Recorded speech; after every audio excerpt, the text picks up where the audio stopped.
उत्तिष्ठत जाग्रत मनुजा उत्तिष्ठत जाग्रತ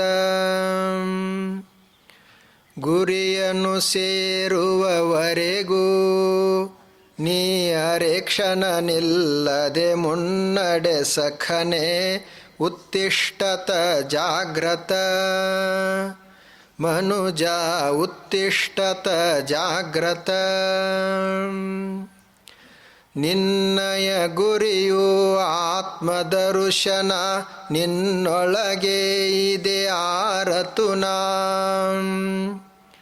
ನಿನ್ನಯ ಗುರಿಯು ಆತ್ಮದರ್ಶನ ನಿನ್ನೊಳಗೆ ಇದೆ ಆರತುನ ಬಣ್ಣ ಬಡುಕೈ ಕ್ಷುದ್ರ ಜೀವನದಿ ಬಣ್ಣ ಬಡುಕೈ ಕ್ಷುದ್ರ ಜೀವನದಿ ಇನ್ನು ತೊಳಲದಿರು ಮುನ್ನಡೆ ಸಖನೆ ಉತ್ತಿಷ್ಠತ ಜಾಗ್ರತ ಮನುಜ ಉತ್ತಿಷ್ಠತ ಜಾಗ್ರತ ಮಮತೆಯ ಈ ದೇಹವೇ ನೀನೆಂದು ಭ್ರಮಿಸದಿರೈ ನೀನೆಂದೆಂದು ಮಮತೆಯ ಈ ದೇಹವೇ ನೀನೆಂದು ಭ್ರಮಿಸದಿರೈ ನೀನೆಂದೆಂದು ಅಮರಾತ್ಮನಿ ಅಮೃತ ಪುತ್ರನೇ ಅಮರಾತ್ಮನಿ ಅಮೃತ ಪುತ್ರನೇ ಅಮಲಾನಂದದಿ ಪರಿಪೂರ್ಣನು ನೀ ಉತ್ತಿಷ್ಠತ ಜಾಗ್ರತ ಮನುಜ ಉತ್ತಿಷ್ಠತ ಜಾಗ್ರತ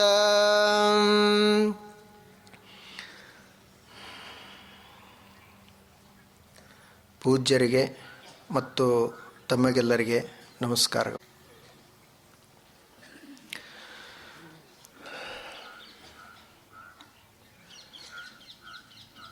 ಋಷಿಗಳು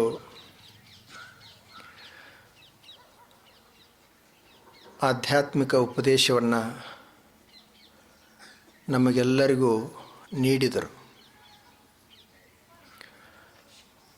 ಸಾವಿರಾರು ವರ್ಷಗಳಿಂದ ಆ ಉಪದೇಶವನ್ನು ನಾವೆಲ್ಲರೂ ಕೇಳ್ತಾನೇ ಬರ್ತಾ ಇದ್ದೀವಿ. ಅವರ ಜ್ಞಾನ ನಮ್ಮ ಬದುಕನ್ನು ಸಮೃದ್ಧಗೊಳಿಸುವಂಥದ್ದು. ಅವರೇನು ಜ್ಞಾನವನ್ನು ನಮಗೆ ಕೊಟ್ಟು ಹೋದರು, ಆ ಜ್ಞಾನ ಇಂದಿನವರೆಗೂ ಸಹಿತ ತಾಜಾ ಆಗಿ ಉಳಿದದು. ಗುರುಗಳು ಏನು ಮಾಡ್ತಾರೋ, ಜ್ಞಾನವನ್ನು ಅಷ್ಟೇ ಕೊಡುವವ್ರದ್ದು ಅವ್ರ ಕೆಲಸ. ಈಗಿಲ್ಲಿ ದೀಪವನ್ನು ಹೊತ್ತಿಸಿ ಇಟ್ಟಿದ್ದಾರೆ. ಅದರಲ್ಲಿ ಕೆಲವು ದೀಪಗಳು ಆರಿದಾವೆ. ಈಗ ಆರಿರುವಂಥ ದೀಪವನ್ನು ನಾವು ಮತ್ತೆ ಹೊತ್ತಿಸ್ತೀವಿ. ಯಾವುದರಿಂದ ಹೊತ್ತಿಸ್ತೀವಿ ಅಂದರೆ, ಯಾವ ದೀಪ ಈಗ ಬೆಳಗ್ತಾ ಅದ ಆ ದೀಪದಿಂದ ಆರಿರುವಂಥ ದೀಪವನ್ನು ಹೊತ್ತಿಸ್ತೀವಿ. ಈಗಿದು ದೀಪ ಹೊತ್ತಿಕೊಳ್ತದಲ್ಲ, ಇದು ಇರುವಂಥ ಬೆಳಗುವಂಥ ದೀಪ ಆ ಆರಿರುವ ಬೆಳಕಿಗೆ ಏನು ಕೊಡ್ತದ? ತನ್ನಲ್ಲಿರುವಂಥ ಎಣ್ಣೆಯನ್ನು ಕೊಡುವುದಿಲ್ಲ, ಅದು ತನ್ನ ಬತ್ತಿಯನ್ನು ಅದಕ್ಕೆ ಕೊಡುವುದಿಲ್ಲ, ಪಣತೆ ಏನೇನು ಕೊಡುವುದಿಲ್ಲ.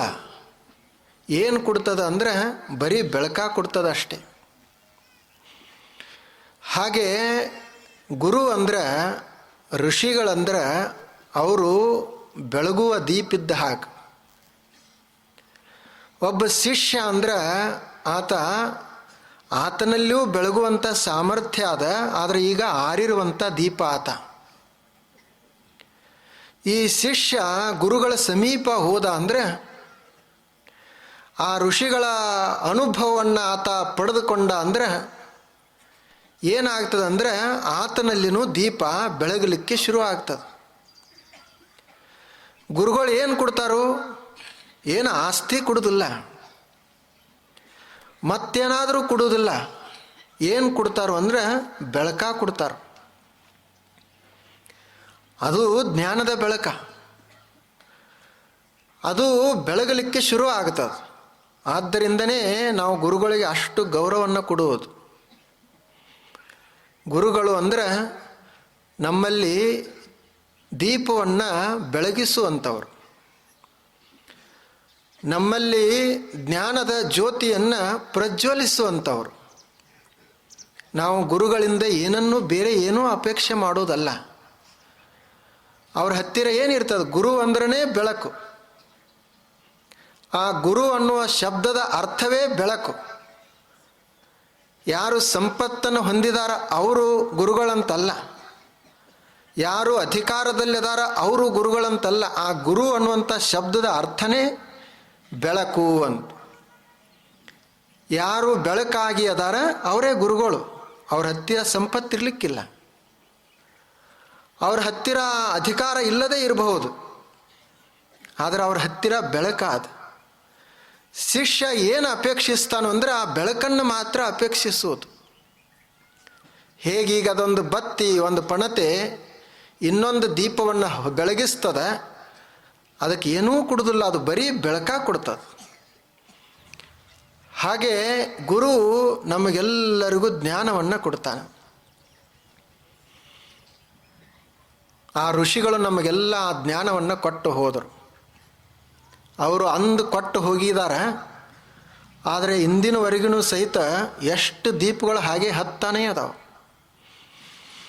ಆ ಜ್ಞಾನವನ್ನು ಪಡೆದುಕೊಂಡು ಎಷ್ಟು ಆರಿರುವಂಥ ದೀಪಗಳು ಬೆಳಗ್ತಾವೆ. ಆ ಜ್ಞಾನಕ್ಕೆ ಬೆಲೆ ಕಟ್ಟಲಿಕ್ಕೆ ಆಗೋದಿಲ್ಲ. ಎಲ್ಲದಕ್ಕೂ ಬೆಲೆ ಕಟ್ಟಬಹುದು, ಆದರೆ ಜ್ಞಾನಕ್ಕೆ ಬೆಲೆ ಕಟ್ಟಲಿಕ್ಕೆ ಆಗೋದಿಲ್ಲ. ಅಂಥ ಜ್ಞಾನದ ಉಪದೇಶವನ್ನು ನಾವೆಲ್ಲ ಕೇಳ್ತಾ ಇದ್ದೇವೆ. ಒಬ್ಬ ಗುರು ಜ್ಞಾನವನ್ನು ಕೊಡ್ತಾನೆ ಮತ್ತು ನಮ್ಮ ಬದುಕಿನ ಮೌಲ್ಯವನ್ನು ಹೆಚ್ಚಿಸ್ತಾನೆ. ನಾವು ಈ ಬದುಕನ್ನು ತಿಳ್ಕೊಳ್ತೀವಲ್ಲ, ಇದಕ್ಕೆ ಏನೂ ಬೆಲೆ ಇಲ್ಲ ಅಂತ ಭಾವಿಸ್ತೀವಿ ಎಷ್ಟೋ ಸಲ. ಆದರೆ ಈ ಬದುಕು ಅತ್ಯಮೂಲ್ಯವಾದದ್ದು ಅಂತ ಯಾವಾಗ ನಮಗೆ ಗೊತ್ತಾಗ್ತದೆ ಅಂದರೆ ಗುರುಗಳ ಹತ್ತಿರ ಹೋದಾಗ ಗೊತ್ತಾಗ್ತದೆ. ಒಂದು ಪ್ರಸಂಗ ನಡೀತು. ಒಂದು ಹಳಿ ಮಣಿ ಇತ್ತು. ಆ ಮನೆಯನ್ನು ಹರಾಜಕ್ಕೆ ಹಾಕ್ತಿದ್ರು. ಅದು ಬಹಳ ಹಳೀದಾದ ಮಣಿಯನ್ನೆಲ್ಲ ಹರಾಜಕ್ಕೆ ಹಾಕುವಂಥ ಕೆಲಸ ನಡೆದಿತ್ತು. ಎಲ್ಲ ವಸ್ತುಗಳನ್ನು ಹರಾಜಕ್ಕೆ ಹಾಕಿದರು. ಆವಾಗ ಅಲ್ಲೊಂದು ವಸ್ತು ಇತ್ತು, ಆ ಮನೆ ಒಳಗೆ ಇನ್ನೊಂದು ವಸ್ತು ಇತ್ತು. ಏನು ಅಂದರೆ ಒಂದು ವೀಣಾ ಇತ್ತು, ತಂತಿಯ ವಾದ್ಯ ಇತ್ತು. ಅದು ಆ ಸಂಗೀತಗಾರರ ಮನೆ. ಆದ್ದರಿಂದ ಆ ವೀಣಾ ಅವರ ಮನೆಯಲ್ಲಿತ್ತು. ಆ ಮನೆಯನ್ನು ಬಿಟ್ಟು ಅನೇಕ ವರ್ಷಗಳಾಗಿತ್ತು. ಅವರೆಲ್ಲ ಮನೆಯೂ ಹಳಿದಾಗಿತ್ತು. ಮನೆಯೊಳಗಿಟ್ಟಿರುವಂಥ ವಸ್ತುಗಳು ಎಲ್ಲ ಅವು ಸಹಿತ ಎಲ್ಲ ಹಳಿವಾಗಿದ್ದು. ಅಂಥ ಹಳೆ ಮನೆಯನ್ನು ಹರಾಜಕ್ಕೆ ಹಾಕ್ತಿದ್ರು. ಅವಾಗ ಈ ವೀಣೆಯನ್ನು ಹರಾಜಕ್ಕೆ ಹಾಕುವಂಥ ಪ್ರಕ್ರಿಯೆ ನಡೀತು. ವೀಣೆಯನ್ನು ಇಟ್ಟರು. ಅದೆಲ್ಲ ಈಗ ಧೂಳ ಮೆತ್ತದ ವೀಣಾ ಮತ್ತು ಅದರ ತಂತಿಗಳೆಲ್ಲ ಸಡಿಲಾಗಿದ್ದಾವ. ಹರಾಜಕ್ಕೆ ಹಾಕುವಂಥ ಮನುಷ್ಯ ಹೇಳಿದ, ಇಂಥದ್ದೊಂದು ವೀಣಾ ಅದ, ಈ ವೀಣೆಯನ್ನು ನೀವು ಯಾರು ಬೇಕಾದರೂ ತೆಗೆದುಕೊಳ್ಳಬಹುದು ಅಂತಂದ. ಆ ವೀಣೆಯನ್ನು ಯಾರು ತೆಗೆದುಕೊಳ್ಳುವರು? ಹಳಿದಾದ ವೀಣೆ, ಧೂಳು, ತಂತೆಲ್ಲ ಸಡಿಲಾಗಿದ್ದಾವ. ಯಾರೂ ಮುಂದೆ ಬರಲಿಲ್ಲ. ಅವಾಗ ಕೊನೆಗೊಬ್ಬ ಮನುಷ್ಯ 1,000 ರೂಪಾಯಿ ಕೊಡ್ರಿ ಅಂತ ಕೇಳಿದ. ಇನ್ನೇನು ಕೊಡಬೇಕು, ಯಾರೂ ಕೇಳ್ತಾ ಇಲ್ಲ, ಅವನಿಗೆ ಕೊಡಬೇಕು ಅಂಥೇಳಿ ಯೋಚಿಸ್ತಿದ್ರು. ಆ ಹರಾಜು ಕೇಳುವಲ್ಲಿ ಒಬ್ಬ ಮನುಷ್ಯ ಬಂದಿದ್ದ. ಆತ ಯಾರು ಅಂದರೆ ಆತನು ಸಂಗೀತಗಾರ, ವೀಣಾ ವಾದಕನೇ ಇದ್ದ ಆತ. ಈತ ಇದನ್ನೆಲ್ಲ ನೋಡ್ತಿದ್ದಲ್ಲ. ಆತ ಇಂಥ ಒಂದು ವೀಣೆಯನ್ನು ಹರಾಜಕ್ಕೆ ಹಾಕ್ತಾ ಇದ್ದಾರ, ಬರೀ 1,000 ರೂಪಾಯಿ ಕೇಳ್ತಾ ಇದ್ದಾರ. ಅವನ ಹತ್ತಿರ ಹಣ ಇರಲಿಲ್ಲ ಕೊಂಡುಕೊಳ್ಳಿಕ್ಕೆ. ಆತ ಏನು ಮಾಡಿದ ಅಂದ್ರೆ ಆ ಹರಾಜಕ್ಕೆ ಹಾಕೋರಿಗೆ ಹೇಳ್ದ, ತಡೀರಿ ಒಂದು ನಿಮಿಷ, ಒಂದು 10 ನಿಮಿಷ ತಡೀರಿ, ಆನಂತರ ನೀವು ಆ ವೀಣೆಯನ್ನು ಕುಡಿಯಿರಿ ಅಂತ ಹೇಳಿದ. ಅವಾಗ ಏನು ಒಂದು ಇಟ್ಟಿರೋಂಥ ವೀಣೆ ಇತ್ತು, ಆ ವೀಣೆಯನ್ನು ತೆಗೆದುಕೊಂಡು ಅದರದ್ದೆಲ್ಲ ಧೂಳು ಜಾಡಿಸಿದ, ಅದರ ಸಡಿಲಾಗಿರುವಂಥ ತಂತಿಗಳನ್ನೆಲ್ಲ ಬಿಗಿಗೊಳಿಸಿದ. ಆ ಬಳಿಕ ಒಂದು 10 ನಿಮಿಷಗಳ ಕಾಲ ಅದನ್ನು ಬಾರಿಸಿದ, ನುಡಿಸಿದ. ಅದ್ಭುತವಾದಂಥ ನಾದ ಹೊರಹೊಮ್ಮಿತದರಿಂದ. ಅಲ್ಲಿ ನೆರೆದಿರುವಂಥವರೆಲ್ಲರೂ ಕೇಳಿ ಮಂತ್ರಮುಗ್ಧರಾದರು. ಅಷ್ಟು ಬಾರಿಸಿ ಆ ವೀಣೆಯನ್ನು ಕೆಳಗಿಟ್ಟು, ಈಗ ಕೇಳ್ರಿ ಅಂತಂದ. ಆವಾಗ ಜನರಿಗೆ ಗೊತ್ತಾಯ್ತಲ್ಲ ವೀಣೆಯಲ್ಲಿ ಒಂದು ಅದ್ಭುತ ಸಾಮರ್ಥ್ಯ ಅದ ಅಂಥೇಳಿ. ಬರೀ ಒಂದು 10 ನಿಮಿಷದಲ್ಲಿ ಅದನ್ನು ಯಾರು 10,000 ಕೇಳಲಿಕ್ಕೆ ಶುರು ಮಾಡಿದ್ರು, 15,000 ರೂಪಾಯಿ ಕೇಳಲಿಕ್ಕೆ ಶುರು ಮಾಡಿದರು. 10 ನಿಮಿಷದ ಪೂರ್ವದಲ್ಲಿ ಅದನ್ನು ಕೇಳುವವರೇ ಯಾರೂ ಇರಲಿಲ್ಲ, ಅದಕ್ಕೆ ಬೆಲೆನೇ ಇಲ್ಲ ಅಂತ ಭಾವಿಸಿದ್ರು. ಆದರೆ 10 ನಿಮಿಷಗಳ ಬಳಿಕ ಯಾವಾಗೊಬ್ಬ ಅರಿತಂಥ ಮನುಷ್ಯ ಅದನ್ನು ಬಾರಿಸಿದ, ಅವಾಗ ಅದರ ಬೆಲೆ ಹೆಚ್ಚಾಯ್ತು. ಹಾಗಿದೊಂದು ನಮ್ಮ ಶರೀರ, ಇದೊಂದು ಜೀವನ ಅದಲ್ಲ, ಇದನ್ನು ಒಂದು ವೀಣಾ ಇದ್ದಂಗದ. ಇದು ಯಾರು ಬಲ್ಲವರು ಇರ್ತಾರ ಅವ್ರಿಗೆ ಸಿಕ್ತು ಅಂದರೆ ಇದು ಅಮೂಲ್ಯವಾಗ್ತದೆ. ಯಾರಿಗೆ ಇದರ ತಿಳುವಳಿಕೆನೇ ಇರುವುದಿಲ್ಲ, ಅವರು ಇದನ್ನು ಬಾರಿಸಲಿಲ್ಲ ಅಂತಂದರೆ ಇದ್ರ ಬೆಲೆ ಇಲ್ಲ, ಅದಕ್ಕೆ ಬೆಲೆನೇ ಬರುವುದಿಲ್ಲ. ಇದಕ್ಕೆ ಹತ್ತಿರುವಂಥ ಧೂಳನ್ನು ಜಾಡಿಸಬೇಕಾಗ್ತದ. ಇದರ ತಂತಿಗಳನ್ನು ಬಿಗಿಗೊಳಿಸಿ ಇದನ್ನು ಬಾರಿಸಿದ್ರೆ ಇದರಲ್ಲೇ ಓಂಕಾರನಾದ ಶುರು ಆಗ್ತದೆ, ಇದರಲ್ಲೇ ಆತ್ಮದ ನಿನಾದ ಶುರು ಆಗ್ತದೆ, ಇದರಲ್ಲೇ ಆನಂದದ ಅಭಿವ್ಯಕ್ತಿ ಶುರು ಆಗ್ತದೆ. ಆವಾಗ ಇದಕ್ಕೆ ಎಷ್ಟು ಬೆಲೆ ಕಟ್ಟುವುದು? ಇದು ಸಾಮಾನ್ಯ ತಂತಿ ವಾದ್ಯ ಅಲ್ಲ, ಇದು ಆತ್ಮಗೀತೆಯನ್ನು ಹಾಡುವಂಥ ತಂತಿ ವಾದ್ಯ, ಆನಂದವನ್ನು ಅನುಭವಿಸುವಂಥ ಒಂದು ವಾದ್ಯ ಇದು. ಅದರ ಬೆಲೆ ಯಾವಾಗ ಹೆಚ್ಚಾಗ್ತದೆ ಅಂದರೆ ಒಬ್ಬ ಶ್ರೇಷ್ಠ ಅನುಭವಿ ಗುರುಗಳ ಹತ್ತಿರ ಹೋದಾಗ ಅದರ ಬೆಲೆ ಹೆಚ್ಚಾಗ್ತದೆ. ಹಾಗೆ ಗುರುಗಳ ಉಪದೇಶ ಇರುವುದದು, ಆ ಋಷಿಗಳು ಉಪದೇಶವನ್ನು ನೀಡ್ತಾ ಇದ್ದಾರೆ. ಇವತ್ತು ಆ ಈಶಾವಾಸ್ಯ ಉಪನಿಷತ್ತಿನ ಒಂದು 9ನೇ ಒಂದು ಮಂತ್ರವನ್ನು ನಾವು ನೋಡ್ತೀವಿ. ಇಲ್ಲಿವರೆಗೆ ಒಂದು 8 ಮಂತ್ರಗಳನ್ನು ನೋಡೀವಿ. ಎಷ್ಟು ಅರ್ಥ ಗರ್ಭಿತವಾದಂಥ ಮಂತ್ರಗಳು. ಪ್ರತಿಯೊಂದು ಮಂತ್ರವನ್ನು ಎಷ್ಟು ಚಿಂತನೆ ಮಾಡಿದರೂ ಸಹಿತ ಕಡಿಮೆನೆ. ಅಂಥದ್ರಲ್ಲಿ ಇವತ್ತು ಒಂದು 9ನೆಯ ಮಂತ್ರ, ಅದು ಏನು ಅಂದರೆ, ಅಂಧಂ ತಮಃ ಪ್ರವಿಶಂತಿ ಯೇ ಅವಿದ್ಯಾಮುಪಾಸತೆ ತಥೋ ಭೂಯ ಯುವತೆ ಯವು ವಿದ್ಯಾಯಾಮ್ ರತಃ. 2 ಸಾಲಿನ ಒಂದು ಮಂತ್ರ ಇದು. ಅದರ ಅರ್ಥ ಏನು? ಯಾರು ಅವಿದ್ಯೆಯನ್ನು ಉಪಾಸನೆ ಮಾಡ್ತಾರ,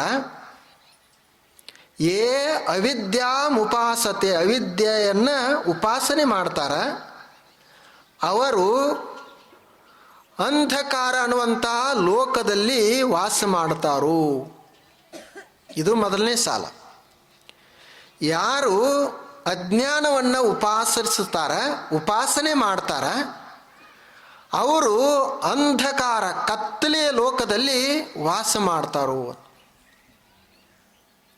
ಇನ್ನು 2ನೇ ಸಾಲ ಏನು ಅಂದರೆ, ಯಾರು ವಿದ್ಯೆಯನ್ನು ಉಪಾಸನೆ ಮಾಡ್ತಾರ, ಅವರು ಆ ಕತ್ತಲೆಕ್ಕಿಂತ ಕಡಿದಾದಂಥ ಲೋಕದಲ್ಲೇ ಮತ್ತೆ ಅವರು ವಾಸ ಮಾಡ್ತಾರೋ ಅಂತ. ಇದೇನು ವಿಚಿತ್ರ ಅನ್ನಿಸ್ತದೆ. ಯಾರಿಗೆ ವಿದ್ಯೆ ಇಲ್ಲ ಅವರು ಕತ್ತಲೆಯ ಲೋಕದಲ್ಲಿ ವಾಸ ಮಾಡ್ತಾರ, ಆದರೆ ಯಾರು ವಿದ್ಯಾವಂತರದಾರಲ್ಲ ಅವರು ಕತ್ಲೆಯವ್ರ ಲೋಕದಕ್ಕಿಂತನೂ ಕೆಟ್ಟದಾದ ಲೋಕದಲ್ಲಿ ಅವ್ರು ಇರ್ತಾರೋ ಅಂತ ಹೇಳ್ತಾರೆ. ಏನು ಹೇಳಬೇಕಾಗಿತ್ತು ಅವರು? ಯಾರು ಅಜ್ಞಾನಿಗಳದಾರ, ಅಜ್ಞಾನವನ್ನು ಉಪಾಸನೆ ಮಾಡ್ತಾರ, ಅವರು ಅಂಧಕಾರ ಅನ್ನುವಂಥ ಲೋಕದಲ್ಲಿ ಇರ್ತಾರ ಅಂತ ಹೇಳ್ಬೋದಾಗಿತ್ತು. ಯಾರು ವಿದ್ಯೆಯನ್ನು ಪಡಿತಾರ ಅವರು ಬೆಳಕಿನ ಲೋಕದಲ್ಲಿ ಇರ್ತಾರ ಅಂತ ಹೇಳ್ಬೋದಾಗಿತ್ತು. ಆದರೆ ಹಾಗೆ ಹೇಳಲಿಲ್ಲ. ಯಾರು ಕಲ್ತಿಲ್ಲ, ಯಾರಿಗೆ ವಿದ್ಯೆ ಇಲ್ಲ, ಅವರು ಕತ್ಲಿ ಲೋಕದಲ್ಲಿ ಇರ್ತಾರ. ಯಾರು ಕಲ್ತಾರ, ಯಾರು ವಿದ್ಯೆಯನ್ನು ಪಡೆದುಕೊಂಡಾರ, ಅವರು ಅದಕ್ಕಿಂತಲೂ ಕತ್ಲಿ ಲೋಕದೊಳಗೆ ಇರ್ತಾರೋ ಅಂತ. ಹಿಂಗಂದ್ರೆ ಏನಿದ್ರ ಅರ್ಥ? ವಿದ್ಯೆಯನ್ನು ಉಪಾಸನೆ ಮಾಡುವುದು ಅಂದರೆ ಪಡೆದುಕೊಳ್ಳೋದು. ನಾವು ಹೇಗೆ ಈಗ ಭಕ್ತಿ ಉಪಾಸಕರದೇವಿ, ಜ್ಞಾನ ಉಪಾಸಕರಿರ್ತೀವಿ, ಆಗ ವಿದ್ಯೆಯನ್ನು ಉಪಾಸಿಸುವುದು, ವಿದ್ಯೆಯನ್ನು ಪಡೆದುಕೊಳ್ಳುವುದು. ಆ ವಿದ್ಯೆಯನ್ನು ಪಡೆದುಕೊಳ್ಳಲಾರ್ದಂಥ ಮನುಷ್ಯ ಏನಿರ್ತಾನಲ್ಲ, ಅಜ್ಞಾನಿ ಮನುಷ್ಯ ಅಂತ ನಾವು ಯಾರಿಗೆ ಕರಿತೀವಿ, ಅವಿದ್ಯಾವಂತ ಅಂತ ನಾವು ಯಾರಿಗೆ ಕರಿತೀವಿ, ಆ ಮನುಷ್ಯ ಕತ್ಲಿ ಲೋಕದೊಳಗೆ ಇರ್ತಾನೆ. ಆತ ದುಃಖಿಯಾಗಿರ್ತಾನೆ. ಯಾಕೆಂದರೆ ಆತ ಏನು ತಿಳ್ಕೊಳ್ತಾನು ಅಂದರೆ, ಈ ಕಣ್ಣಿಗೆ ಕಾಣುವಂಥ ನಾನು ಏನು ತೊಟ್ಟುಕೊಂಡಿರುವನೆ, ಈ ದೇಹವೇ ತಾನು ಅಂತ ಭಾವಿಸ್ತಾನ. ಕಣ್ಣಿಗೆ ಕಾಣುವ ಪ್ರಪಂಚವೇ ಸತ್ಯ ಅಂತ ಭಾವಿಸ್ತಾನ. ನಾ ಏನು ಕೆಲಸ ಮಾಡ್ತೀನಿ, ಅಹಂ ಕರ್ತ, ನಾನೇ ಮಾಡ್ತೀನಿ ಅಂತ ಭಾವಿಸ್ತಾನ. ಅಹಂ ಭೋಕ್ತ, ನಾನೇ ಭೋಗಿಸ್ತೀನಿ ಅಂತಾನ. ಈ ಮನುಷ್ಯ, ಈತ ಅಜ್ಞಾನಿ, ವಿದ್ಯೆ ಇಲ್ಲದವ, ಇಂಥವ ಕತ್ಲಿ ಲೋಕದಲ್ಲಿ ಇರ್ತಾನ. ಗೀತೆಯಲ್ಲಿನೂ ಹೇಳ್ತಾರ, ಯಾರು ಅವಿದ್ಯೆಯನ್ನು ಉಪಾಸನೆ ಮಾಡ್ತಾರ ಅವರು ಜನ್ಮ ಜನ್ಮಗಳಲ್ಲಿ ಕತ್ತಲೆಯ ಲೋಕಗಳಲ್ಲೇ ಇರ್ತಾರೆ. ಅವರು ಅಂಧಕಾರ ಲೋಕದಲ್ಲೇ ಇರುವುದು. ಈ ಜನ್ಮದಲ್ಲಿ ಅಷ್ಟೇ ಅಲ್ಲ, ಅನೇಕ ಜನ್ಮಗಳಲ್ಲಿ ಅವರು ಆ ಕತ್ತಲಿ ಲೋಕದಲ್ಲೇ ಇರ್ತಾರೋ. ಅವರಲ್ಲಿ ಸಾಕಷ್ಟು ದುಃಖ ಇರ್ತದ, ನೋವ ಇರ್ತದ. ಯಾಕೆ ಅಂದರೆ ಅವರು ಕತ್ತಲೆಯಲ್ಲಿ ಬದುಕ್ತಾ ಇರ್ತಾರೆ. ಇವ್ರು ಯಾರು? ಅಜ್ಞಾನಿಗಳು. ಇನ್ನು ಜ್ಞಾನಿಗಳದಾರಲ್ಲ, ವಿದ್ಯಾವಂತರು, ಅವರು ಸಹಿತ ಕತ್ತಲೆಯಲ್ಲೇ ಇರ್ತಾರೋ ಅಂತಂದ್ರೆ ಏನು ಅದರ ಅರ್ಥ? ಇಲ್ಲಿ ಜ್ಞಾನ ಅಂದರೆ ಆತ್ಮಜ್ಞಾನ ಅಲ್ಲ. ಜ್ಞಾನ ಅಂದರೆ ಲೌಕಿಕ ಜ್ಞಾನ. ಇದು ಒಂದು ಅರ್ಥ. ಲೌಕಿಕ ಜ್ಞಾನ ಏನು ಕಲಿಸ್ತದ ನಮಗ? ಯಾವ ಕಲೀಲಾರ್ದಂಥ ಮನುಷ್ಯ ಅದಾನಲ್ಲ, ಅವ ಗಳಿಸಲಿಕ್ಕೆ ಕಲಿಯುವುದಿಲ್ಲ, ಇವ ಗಳಿಸಲಿಕ್ಕೆ ಕಲಿತ. ಅವ ಕಲೀಲಾರ್ದಂಥ ಮನುಷ್ಯನಲ್ಲಿಯೂ ಅಹಂ ಅದ, ಈ ಕಲ್ತವನಲ್ಲಿನೂ, ಲೌಕಿಕ ವಿದ್ಯೆಯ ಕಲ್ತವನಲ್ಲಿನೂ ಅಹಂ ಅದ. ಈತ ನಾನು ಭೋಕ್ತ ಅಂತಾನ, ಆತನೂ ನಾನು ಭೋಗಿಸುವವ ಅಂತ ಭಾವಿಸ್ತಾನ. ಇವರಿಬ್ಬರಲ್ಲಿ ಏನು ವ್ಯತ್ಯಾಸ ಆಯ್ತು? ಅವ ಕಲೀಲಾರ್ದನೇ ಅಹಂಕಾರಿ ಆಗ್ಯಾನ, ಇವ ಕಲಿತ ಅಹಂಕಾರಿ ಆಗ್ಯಾನ. ಅವ ಗಳಿಸಲಾರ್ದನೇ ಆ ಪ್ರಪಂಚ ಸತ್ಯ ಅಂತ ತಿಳ್ಕೊಂಡಾನ, ಇವ ಗಳಿಸಿ ಎಲ್ಲ ನಂದೇ ಅಂತ ತಿಳ್ಕೊಂಡಾನ. ಆದ್ದರಿಂದ ಇವರಿಬ್ಬರು ಒಂದೇ. ಅವ ಕಲೀಲಾರ್ದವನೇ ಇವನಕ್ಕಿಂತ ಚಲೋ ಅಂತ ಅವ್ರು ಇಟ್ಕೊಂಡಾರ. ಇದು ಲೌಕಿಕ ವಿದ್ಯೆ. ಮತ್ತು ಈ ಅಧ್ಯಾತ್ಮ ವಿದ್ಯೆಯನ್ನು ಪಡೆದ ಬಳಿಕ ಮನುಷ್ಯ ಏನಾಗಬೇಕು ಅಂದರೆ, ನಾವು ವಿದ್ಯೆಯನ್ನು ಪಡೆದೀವಿ ಅಂದರೆ ನಮ್ಮ ಹೃದಯ ಶುದ್ಧ ಆಗಬೇಕು. ಆವಾಗ ವಿದ್ಯೆ ಅಳವಟ್ಟೈತಿ ಅಂತ ಅದರ ಅರ್ಥ. ವಿದ್ಯೆಯನ್ನು ಪಡೆದ ಬಳಿಕ ನಾವು ಶುದ್ಧರಾಗಬೇಕು. ವಿದ್ಯೆಯನ್ನು ಪಡೆದರೂ ಕೂಡ ನಮ್ಮ ಮನಸ್ಸು ಹೊಲಸಿತ್ತು ಅಂದರೆ ನಾವು ವಿದ್ಯೆ ಇನ್ನೂ ಪಡೆದೇ ಇಲ್ಲ ಅಂತದರ ಅರ್ಥ. ಆದ್ದರಿಂದ ಬಸವಣ್ಣವರು ಹೇಳಿದರು, 100 ನೋದಿ 100 ಕೇಳಿದರೇನು, ಆಸೆ ಹರಿಯದು ರೋಷ ಬಿಡದು ಮಜ್ಜನ ಕೆರೆದು ಫಲವೇನು, ಮಾತಿನಂತೆ ಮನವಿಲ್ಲದ ಜಾತಿ ಡೊಂಬರ ನೋಡಿ ನಗುವ ನಮ್ಮ ಕೂಡಲ ಸಂಗಮ ದೇವ ಅಂತ ಹೇಳಿದರು. ಮಾತಿನಂತೆ ಮನವಿಲ್ಲದ ಜಾತಿ ಡೊಂಬರವ್ರ ಮಾತಿನಲ್ಲೇ ಅದ್ಭುತ ಜ್ಞಾನ ಅದ, ಮನಸ್ಸು ಹಂಗಿಲ್ಲ. 100 ಓದುತ್ತೀವಿ, 100 ಕೇಳ್ತೀವಿ, ಆದರೂ ಸಹಿತ ನಮ್ಮದೇನು ಆಸೆ ಹರಿಲಿಲ್ಲ.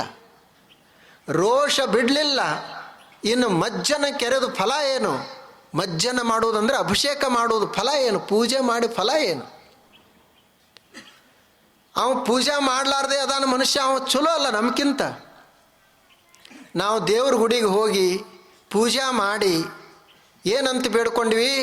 ಇನ್ನೊಬ್ಬರಿಗೆ ಹಾನಿ ಆಗಲಿ ಅಂತಲೇ ಕೇಳ್ಕೊಂಡಿವಿ. ಇಂಥವ್ರು ನಾವು. ಇನ್ನೊಬ್ಬ ಆತ ದೇವರ ಗುಡಿಗೆ ಬರೋದಿಲ್ಲ, ಆತ ಹೊಲದಲ್ಲಿ ಒಕ್ಕಲ್ತನ ಮಾಡ್ಕೊತದಾನ, ಆತ ಯಾರಿಗೂ ತೊಂದರೆ ಆಗೋದು ಬೇಡಪ್ಪ ಅಂತ ಅವ ಹೊಲದಾಗನೇ ಉಳ್ಕೊಂಡ. ನೀವು ಗುಡಿಗೆ ಬಂದವ ಶ್ರೇಷ್ಠನೋ ಹೊಲದಾಗಿದ್ದವ ಶ್ರೇಷ್ಠನೋ? ನಾವೆಲ್ಲ ಗುಡಿಗೆ ಬಂದೇವಿ, ಪೂಜಾ ಮಾಡೇವಿ, ಅಭಿಷೇಕ ಮಾಡೇವಿ, ವಿಭೂತಿ ಹಚ್ಕೊಂಡೇವಿ, ಗಂಧ ಹಚ್ಕೊಂಡೇವಿ, ನಮ್ಮ ಮನಸ್ಸು ಹೊಲಸದ. ಆದ್ದರಿಂದ ನಾವು ಹೊಲದಾಗ ಏನೂ ಹಚ್ಕೊಳ್ಳಾರ್ದಂಥ ಮನುಷ್ಯ ಅದಾನಲ್ಲ, ತಿಳುವಳಿಕೆ ಇರ್ಲಾರ್ದಂಥ ನಾವು ಏನು ಕರಿತೀವಲ್ಲ, ಅವನಕ್ಕಿಂತ ಕನಿಷ್ಠರು ನಾವು ಅಂತ. ಅದಕ್ಕೆ ಅವ್ರ ಋಷಿಗಳು ಅಂದು ಹೇಳ್ಯಾರ ಅವರು, ಅಂಧಂ ತಮಃ ಪ್ರವಿಶಂತಿ ಯೇ ಅವಿದ್ಯಾಮುಪಾಸತೆ. ಯಾರು ಅವಿದ್ಯೆಯನ್ನು ಉಪಾಸನೆ ಮಾಡ್ತಾರ ಅವರು ಅಂಧಕಾರ ಅನ್ನುವಂಥ ಲೋಕವನ್ನು ಪ್ರವೇಶ ಮಾಡ್ತಾರೋ. ತಥೋ ಭೂಯ ಇವತೆ ತಮೋ ಯವು ವಿದ್ಯಾಯಾಂ ರತಃ. ಯಾರು ವಿದ್ಯೆಯಲ್ಲಿ ರತರಾಗಿದಾರ ಅವರು ಅದಕ್ಕಿಂತಲೂ ಕತ್ತಲೆ ಲೋಕದಲ್ಲಿ ಪ್ರವೇಶ ಮಾಡ್ತಾರೋ. ಒಂದು ವಿದ್ಯೆಯನ್ನು ಪಡೆದುಕೊಂಡಾನ, ಆದರೂ ಕತ್ತಲೆಯಲ್ಲಿ ಹೋಗ್ತಾನ. ಇದರ ಒಂದು ಅರ್ಥ ಏನು ಅಂದರೆ, ಆತ ಬರೀ ಲೌಕಿಕ ವಿದ್ಯೆಯನ್ನು ಪಡೆದಾನ, ಆತ್ಮವಿದ್ಯೆಯನ್ನು ಪಡೆದಿಲ್ಲ. ಆದ್ದರಿಂದ ಇವ ವಿದ್ಯೆ ಪಡಿಲಾರ್ದವನಕ್ಕಿಂತ ಕನಿಷ್ಠ. ಇದು ಒಂದು ಅರ್ಥ. ಎರಡನೇದು, ವಿದ್ಯೆ ಏನೋ ಪಡೆದಾನ, ಆದರೆ ಆತನ ಮನಸ್ಸು ಸ್ವಚ್ಛ ಇಲ್ಲ, ಆದ್ದರಿಂದ ವಿದ್ಯಾ ಪಡಿಲಾರ್ದವನಕ್ಕಿಂತ ಇವು ಕನಿಷ್ಠ. ಇವು ಎರಡು. ಇನ್ನು ಮೂರನೇದೇನು ಅರ್ಥ? ವಿದ್ಯೆ ಪಡೆದಾನ, ಮನಸ್ಸು ಒಂದಿಷ್ಟು ಚಲೋ ಆಗೈತಿ, ಆದ್ರೆ ಆಚರಣೆಯಲ್ಲಿ ಇಲ್ಲ, ಆಚರಣೆ ಮಾಡುವುದಿಲ್ಲ. ಈ ಮನುಷ್ಯ ಅದಾನಲ್ಲ, ಇವು ಆಚರಣೆ ವಿದ್ಯೆ ತಿಳ್ಕೊಂಡ್ರೆ ಅಷ್ಟೇ ಅದು ಲಾಭ ಕೊಡುವುದಿಲ್ಲ, ಫಲ ಕೊಡುವುದಿಲ್ಲ. ಅದನ್ನು ಆಚರಣೆ ಮಾಡಬೇಕಲ್ಲ, ಅನುಷ್ಠಿಸಬೇಕಲ್ಲ. ನಾವು ಹೇಳಿದೀವಿ ಮಾತೃದೇವೋ ಭವ ಅಂತಂದ್ರು, ಹೇಳಿದೀವಿ. ಆದರೆ ತಾಯಿಗೆ ಆತ ಮಾತೃ ಸ್ವರೂಪ ಅಂತ ಭಾವಿಸಲಿಲ್ಲ, ದೇವ ಸ್ವರೂಪ ಅಂತ ಭಾವಿಸಲಿಲ್ಲ. ಪಿತೃ ದೇವೋ ಭವ ಅಂತ ಓದಿದ, ಆಚರಣೆ ಮಾಡಲಿಲ್ಲ. ಅತಿಥಿ ದೇವೋ ಭವ ಅಂತ ಓದಿದ, ಆಚರಿಸಲಿಲ್ಲ. ಆಚಾರ್ಯ ದೇವೋ ಭವ ಅಂತ ಓದಿದ, ಆಚರಣೆ ಮಾಡಲಿಲ್ಲ. ಅವಾಗ ಅದರ ಫಲ ಏನು? ಒಂದು ಮಷೀನೂ ಓದುತ್ತದ, ಯಂತ್ರ ಓದುತ್ತದ, ನಾವೆಷ್ಟು ಕಲೀಲಿಕ್ಕೆ ಸಾಧ್ಯ ಅದ? ಜ್ಞಾನ ಅಂದರೆ ಏನು? ಬರೀ ಸಂಗ್ರಹ ಅಷ್ಟೇ ಅಲ್ಲ ಜ್ಞಾನ. ನಮ್ಗಿಂತನೂ 1000 ಪಟ್ಟ ಕಂಪ್ಯೂಟರ್ಗೆ ಗೊತ್ತಿರ್ತದ. ಕಂಪ್ಯೂಟರ್ದಷ್ಟು ನಮಗೆ ಗೊತ್ತದ. ನಾವೀಗ ಮೊಬೈಲ್ದಷ್ಟು ಹುಷಾರದೇವಿ. ಎಷ್ಟು ಶ್ಲೋಕಗಳನ್ನು ಹೇಳ್ತದ ಅದು ಮೊಬೈಲ, ಎಷ್ಟು ಹಾಡ್ತದ, ಎಷ್ಟು ಮಾಹಿತಿ ಹಿಮಾಲಯದ ಕುರಿತು ಹೇಳಪ್ಪ ಮೊಬೈಲ್ ಅಂತಂದ್ರೆ ಹಿಮಾಲಯದ ಕುರಿತು ಹೇಳ್ತದೆ. ಎಷ್ಟು ಅಗಲದ, ಎಷ್ಟು ಅಲ್ಲಿ ತಂಡದ, ಎಷ್ಟು ದೂರದ ನಮ್ಮಿಂದ, ಎಷ್ಟು ಎತ್ತರದ ಅಂತ ಹಿಮಾಲಯ ಅದು ಮೊಬೈಲ್ ಹೇಳ್ತದೆ. ಬರೀ ಮಾಹಿತಿ ಹೇಳೋದು ಅಷ್ಟೇ ಇತ್ತು ಅಂದ್ರೆ ಅದಕ್ಕೆ ಮನುಷ್ಯ ಯಾಕೆ ಬೇಕಾಗಿತ್ತು? ಬರೀ ನಾವು ಮಾಹಿತಿಯನ್ನು ತುಂಬಿಕೊಳ್ಳೋದಿತ್ತು ಅಂದ್ರೆ, ಆಚರಣೆನೇ ಇರಲಿಲ್ಲ ಅಂದ್ರೆ ಮನುಷ್ಯನಿಗೆ ಜ್ಞಾನ ಆಗಾಕನೇ ಸಾಧ್ಯ ಇಲ್ಲ. ಯಾಕಂದ್ರೆ ಇವನಕ್ಕಿಂತ ಯಂತ್ರಗಳು ಭಾಳ ಕಲ್ತಾವ. ಅವು ಅದರಷ್ಟಂತೂ ನಾವು ಕಲೀಲಿಕ್ಕೆ ಸಾಧ್ಯ ಇಲ್ಲ. ನಾವೆಷ್ಟು ಕಲ್ತೀವಿ? ಭಾಳ ಅದರ ಒಂದು 100-200 ಮಂತ್ರ ಕಲ್ತೀವೋ, ಒಂದು 10 ಪುಸ್ತಕ ಓದಿವೋ ಬರ್ದಿವೋ, ಇಷ್ಟೇ ಅಲ್ಲ. ಅದರಾಗ 1,00,000 ಪುಸ್ತಕಗಳಿರ್ತಾವೆ. ಅಂದ್ರೆ ಜ್ಞಾನಿ ಯಾವುದಾಯ್ತು? ಕಂಪ್ಯೂಟರ್ನ ಜ್ಞಾನಿ ನಮ್ಗಿಂತನೂ. ಅದಕ್ಕೆ ಯಾರು ಜ್ಞಾನಿ ಅಂತಾರ?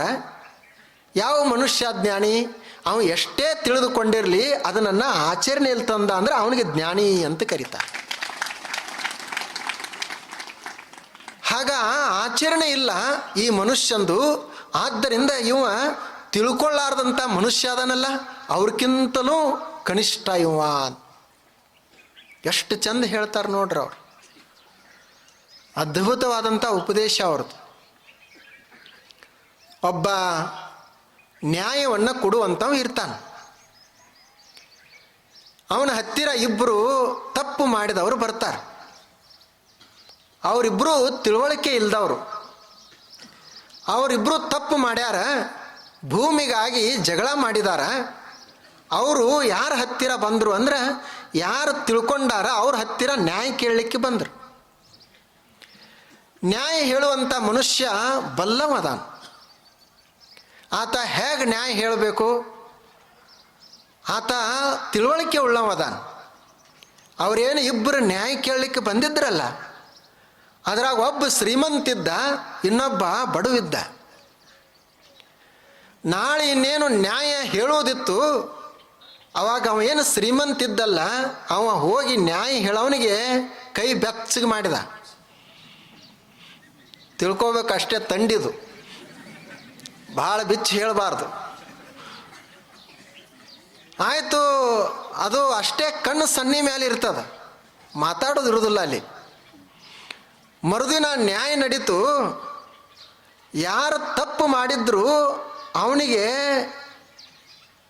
ಶಿಕ್ಷೆ ಆಗಲಿಲ್ಲ. ಯಾಕಂದ್ರೆ ನಿನ್ನ ಕೈ ಬೆಚ್ಚಗಾಗಿತ್ತು. ಯಾರು ತಪ್ಪು ಮಾಡಿರಲಿಲ್ಲ ಅವನಿಗೆ ಅಪಮಾನ ಆಯಿತು. ಇವರಿಬ್ಬರು ಅದಾರಲ್ಲ, ಒಬ್ಬ ತಪ್ಪು ಮಾಡಿದವ ಅದಾನ, ಅವನಿಗೆ ತಿಳುವಳಿಕೆ ಇಲ್ಲ, ಕಲ್ತಿಲ್ಲ. ಅವ ತಪ್ಪು ಮಾಡ್ಯಾನ, ನ್ಯಾಯ ಕೇಳಲಿಕ್ಕೆ ಬಂದಾನ. ನ್ಯಾಯ ಹೇಳುವವ ಕಲ್ತಾನ, ತಿಳುವಳಿಕೆ ಅದ, ಆದ್ರೆ ಅವ ಈಗ ತಪ್ಪು ಹೇಳ್ತಾ ಅದಾನ. ಇದ್ರಾಗ ಯಾರು ಶ್ರೇಷ್ಠ ಇಬ್ಬರೊಳಗೆ? ತಿಳುವಳಿಕೆ ಇಲ್ಲದೆ ತಪ್ಪು ಮಾಡಿದಂಥ ಮನುಷ್ಯ ಒಬ್ಬ, ತಿಳಿದು ಅದು ತಪ್ಪಂತಿದ್ರೂ ಸಹಿತ ಅದಕ್ಕೆ ಮೆಚ್ಚುಗೆಯನ್ನು ಕೊಡುವಂಥ ಒಬ್ಬ ನ್ಯಾಯವನ್ನು ಹೇಳುವಂಥವ. ಆದ್ದರಿಂದ ಇವ್ರು ಏನು ಹೇಳ್ತಾ ಇದ್ದಾರೋ ಅಂದರೆ, ನಮ್ಮಲ್ಲಿ ತಿಳುವಳಿಕೆ ಎಷ್ಟು ಐತೆ ಅನ್ನೋದು ಭಾಳ ಮುಖ್ಯ ಅಲ್ಲ, ಅದು ನಮಗೆ ಆಚರಣೆಗೆ ಬಂದೈತೆ ಇಲ್ಲೋ ಅನ್ನೋದು ಭಾಳ ಮುಖ್ಯ. ಅವ ಕಲೀಲಾರ್ದವ ಚಲೋ ಅಲ್ಲ, ಪಾಪ ಅವ ಏನೂ ಮಾಡಿಲ್ಲ, ತಿಳಿಲಾರ್ದಕ್ಕಾಗಿ ಅವ ತಪ್ಪು ಮಾಡ್ಯಾನ. ಇವ ಯಾವುದು ಸರಿ ಯಾವುದು ತಪ್ಪು ಅಂತ ಓದ್ಕೊಂಡಾನ, ನ್ಯಾಯ ಕಲ್ತಾನ, ನ್ಯಾಯಶಾಸ್ತ್ರವನ್ನು ಕಲ್ತಾನ. ಆದರೂ ಸಹಿತ ಮತ್ತೆ ತಪ್ಪನ್ನೇ ಪುರಸ್ಕಾರ ಮಾಡ್ತಾನೋ ಅಂದರೆ ಏನದರ ಅರ್ಥ? ಆದ್ದರಿಂದ ಇವು ಮೂರು ಇರಬೇಕು. ಒಂದು ಬರೀ ಈ ಲೌಕಿಕ ವಿದ್ಯೆಯನ್ನು ಗಳಿಸುವುದಷ್ಟೇ ಅಲ್ಲ, ಈ ಲೌಕಿಕ ವಿದ್ಯೆ ನಮಗೇನು ಇದು ಆನಂದವನ್ನು ಕೊಡುವಂಥದ್ದಲ್ಲ. ಎರಡನೇದು, ನಾವು ಏನು ವಿದ್ಯೆಯನ್ನು ಪಡಿತೀವಿ ಆ ವಿದ್ಯೆ ನಮ್ಮ ಮನಸ್ಸನ್ನು ಶುದ್ಧಗೊಳಿಸಬೇಕು. ಆನಂತರ ಮೂರನೇದು, ನಾವು ಕಲಿತಿರುವಂಥ ವಿದ್ಯೆ ಆಚರಣೆಗೆ ಬರಬೇಕು. ಒಂದು ವೇಳೆ ಇವು ಮೂರೂ ಆಗಲಿಲ್ಲ ಅಂದರೆ ನಾವು ವಿದ್ಯೆಯನ್ನು ಪಡೆದರೂ ಸಹಿತ ಯಾರು ವಿದ್ಯೆಯನ್ನು ಪಡೆದಿಲ್ಲ ಅವನಕ್ಕಿಂತನೂ ನಾವು ಕನಿಷ್ಠರಾಗ್ತೀವಿ ಅಂತ. ನೋಡ್ರಿ, ಇವತ್ತೆಲ್ಲ ನಾವು ವಿದ್ಯೆ ಪಡಿತೀವಲ್ಲ, ಎಷ್ಟು ಕಷ್ಟಪಟ್ಟು ಪಡಿತೀವಿ ವಿದ್ಯೆಯನ್ನು. ಎಲ್ಲರೂ ಎದಕ್ಕೆ ಕಲಿತಾರೆ? ಗಳಿಸೋದಕ್ಕಾಗಿಯೇ ಕಲಿಯೋದು, ಅಧಿಕಾರಕ್ಕಾಗಿಯೇ ಕಲಿಯೋದು. ಅದಕ್ಕೆ ಅವರು ಷಣ್ಮುಖ ಶಿವಯೋಗಿಗಳು ಹೇಳಿದರು, ನೋಡಿ ಜಗತ್ತೆಲ್ಲ ಹೆಂಗೆ ನಡೆದದ ಅಂತ. ಕನಕ ಕಾಮಿನಿ ಕಾಂಚನಕ್ಕೆ ಹೊಡೆದಾಡಿ ಕೆಟ್ಟಿತಿ ಲೋಕವೆಲ್ಲ, ಇದ ಕಂಡು ಕೇಳಿ ನೀನೇಕೆ ಇಚ್ಛಿಸುವೆ ಎಲೆ ಹುಚ್ಚು ಮನವೇ. ಹಗಲು ಕಂಡ ಕಮರಿಯ ಇರುಳು ಬೀಳುವರೆ,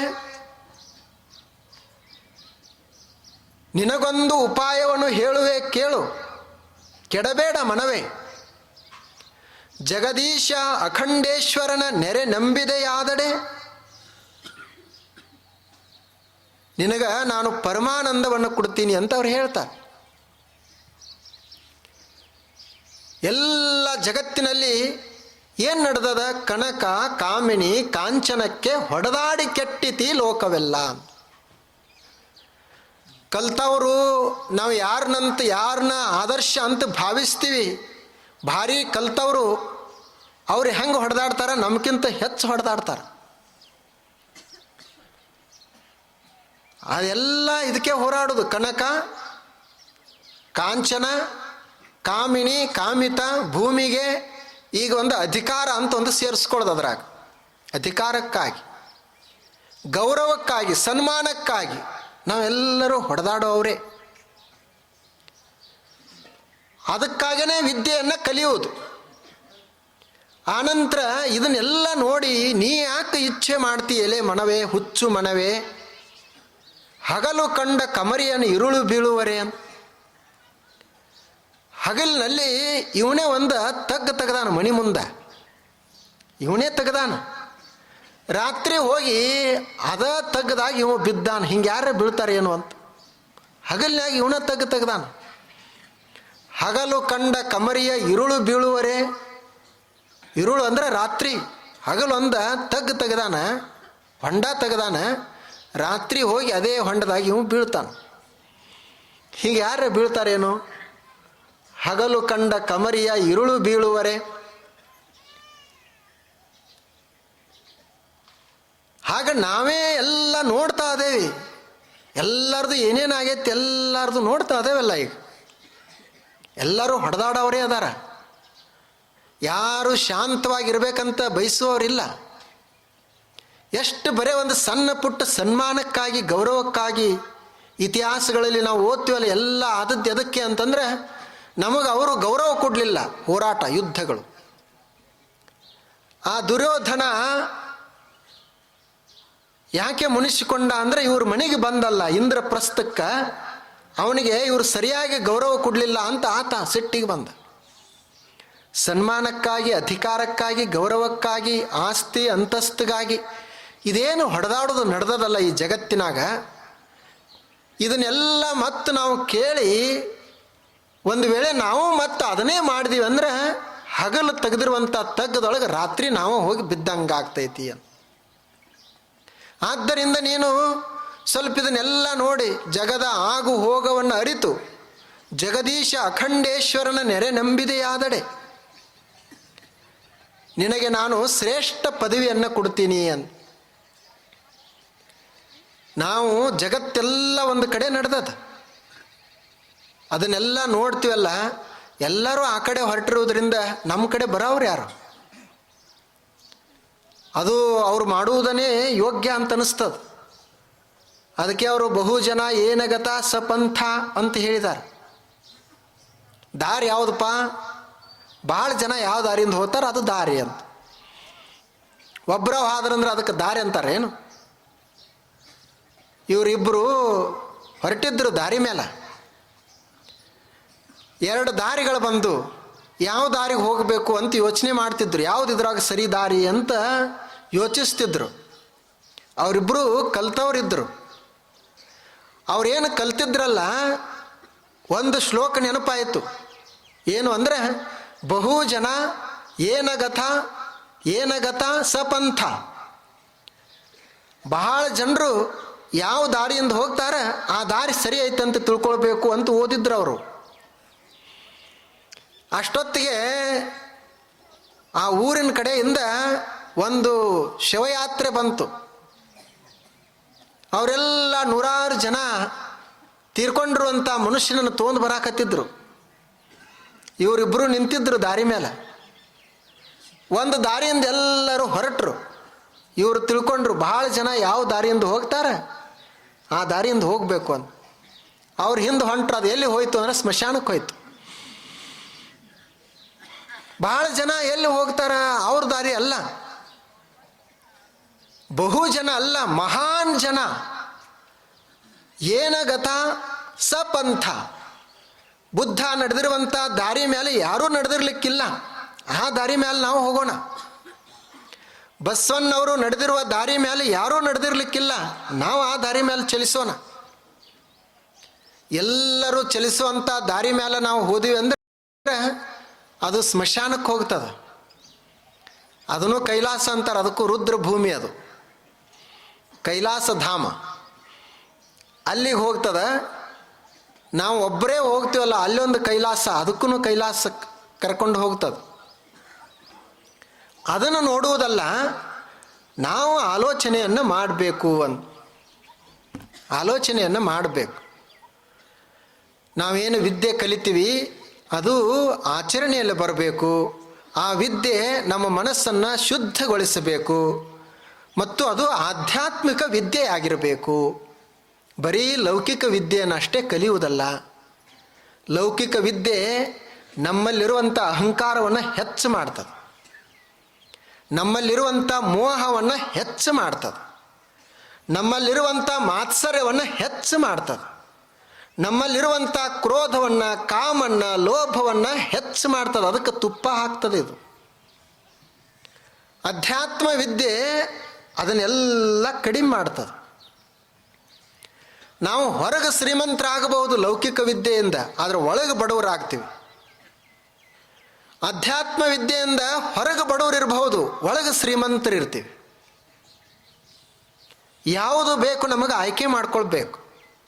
ಆದ್ದರಿಂದ ಅವರು ಋಷಿಗಳು ಹೇಳಿದರು, ನೋಡಪ್ಪ, ಇವು ವಿದ್ಯೆ ಅಂತ ಒಂದು ಅದ, ಇನ್ನೊಂದು ಅವಿದ್ಯೆ ಅಂತ ಅದ. ಯಾರು ಅವಿದ್ಯೆಯನ್ನು ಉಪಾಸನೆ ಮಾಡ್ತಾರ ಅವರು ಕತ್ತಲೆಯಲ್ಲಿರ್ತಾರೆ, ಸಂಸಾರದೊಳಗೆ ಮುಳುಗಿರ್ತಾರೆ. ಇನ್ನು ನೀನು ವಿದ್ಯೆಯನ್ನು ಉಪಾಸನೆ ಮಾಡಬೇಕಾ, ಆದರೆ ಅದು ಎಂಥ ವಿದ್ಯೆ ಅಂದರೆ ಇಂಥ ವಿದ್ಯೆ ಇರಬೇಕು.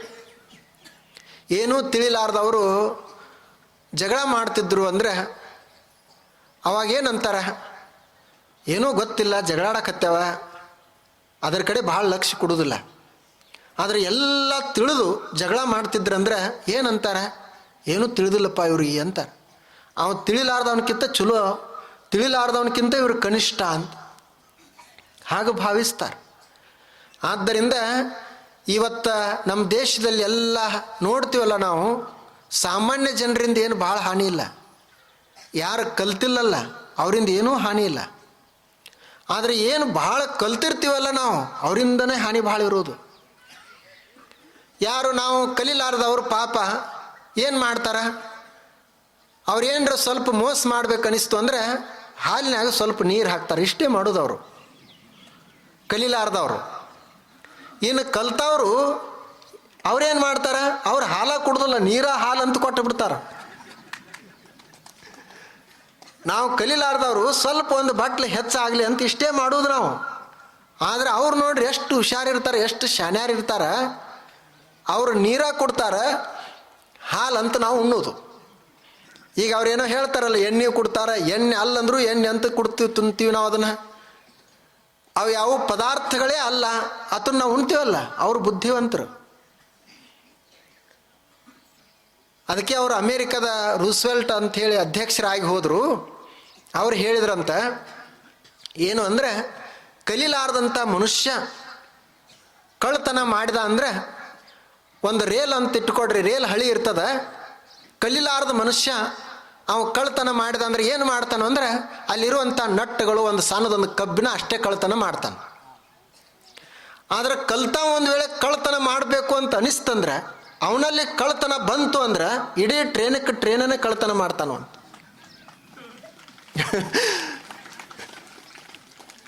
ನೋಡ್ರಿ ಹೇಗಿರ್ಬೇಕು.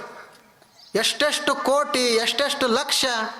ಅವ್ರು ಯಾರೂ ಕಲಿಲಾರ್ದವ್ರಲ್ಲ, ಕೆಂಬ್ರಿಡ್ಜ್ದಾಗ ಕಲ್ತವ್ರು, ಅವರು ಹಾರ್ವರ್ಡ್ದಲ್ಲಿ ಕಲಿತು ಬಂದವರು.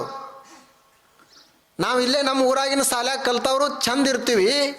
ಅಲ್ಲಿ ಲಂಡನ್ದಾಗ, ಅಮೇರಿಕಾದಾಗ ಹೋಗಿ ಕಲ್ತು ಬಂದವರು, ಅವರ ಆಸೆನೇ ಹಿಂಗವಲ್ಲು.